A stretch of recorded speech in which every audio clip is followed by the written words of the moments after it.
Ketegangan diplomatik memanas setelah Menteri Luar Negeri Iran memberikan pernyataan menohok yang ditujukan langsung kepada Presiden Indonesia, Prabowo Subianto. Pernyataan ini muncul sebagai respon atas komentar pihak Jakarta yang dinilai menyudutkan sikap politik luar negeri Teheran. Bukan keras kepala, tapi berprinsip. Dalam konferensi pers darurat di Teheran, Menlu Iran menegaskan bahwa label keras kepala yang disematkan kepada rakyat adalah bentuk ketidakpahaman terhadap sejarah panjang bangsa Iran. Prabowo tak usah bicara soal rakyat Iran keras kepala. Apa yang Anda sebut keras kepala adalah keteguhan hati kami dalam menjaga kedaulatan.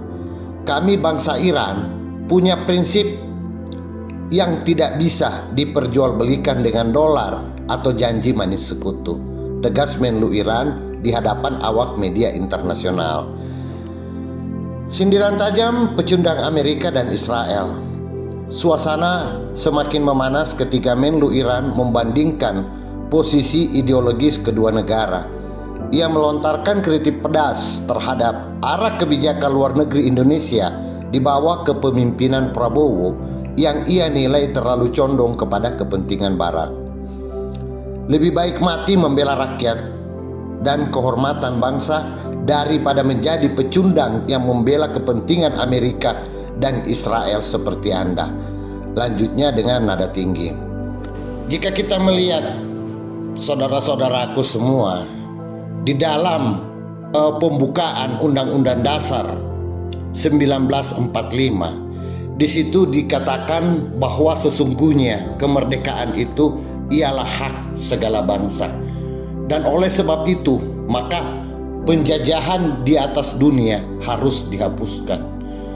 Mungkin dikarenakan Bapak Prabowo di sini terlalu memihak kepada Amerika dan Israel di dalam beberapa paparan pidatonya di sini, dan dia sebagai anggota BOP, saya katakan mungkin Bapak terlalu berlebihan.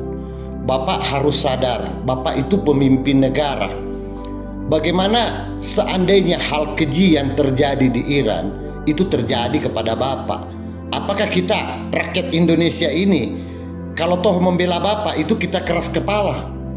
Bapak itu adalah simbol negara. Sama juga dengan pemimpin-pemimpin Iran yang dibunuh oleh Amerika dan Israel. Itu adalah kedaulatan mereka.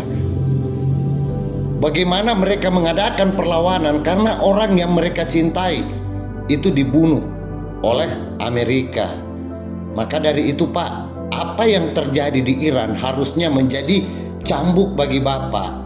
Bagaimana berempati karena dia sebagai pemimpin negara yang sangat disegani oleh rakyatnya dan sangat dicintai.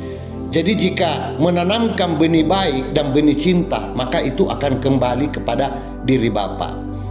Dan satu yang Bapak perlu ingat, bagaimana Khomeini ini, kalau bagi saya, Khomeini ini sangat terinspirasi sama Bung Karno. Jadi Ayatullah Ali Khomeini merupakan pengagum berat Presiden Soekarno dan membela ideologinya saat dipenjara pada saat itu. Dan Khomeini menjadikan semangat Dasar-Sila Bandung dan Pancasila sebagai referensi kemandirian Iran pasca Revolusi Islam 1979. Nah, ini semua sebagai dasar bahwasanya kita tidak begitu menjunjung tinggi Pancasila dan pembukaan ini. Akan tetapi orang luar, yang mana Bung Karno sendiri dulu memberikan contoh ketidaktergantungan kepada pihak Barat atau pihak Timur. Begitu dia bergabung dengan PBB, seolah-olah dia mau diinjak, maka dia perlihatkan taringnya dengan mengumpulkan para pimpinan negara di Asia Afrika dan mengadakan di Bandung. Jadi Bung Karno di sini semangatnya itu bagaimana dia di dalam hal berbuat itu dunia mengagumi. Nah sekarang kita rakyat Indonesia sangat berharap kepada Bapak bagaimana Bapak mencontoh orang kayak Bung Karno yang sangat dihargai dunia. Janganlah menjadi cukong dari orang-orang Barat, Pak, seperti Amerika dan Israel. Semoga mampu memahami. Terima kasih.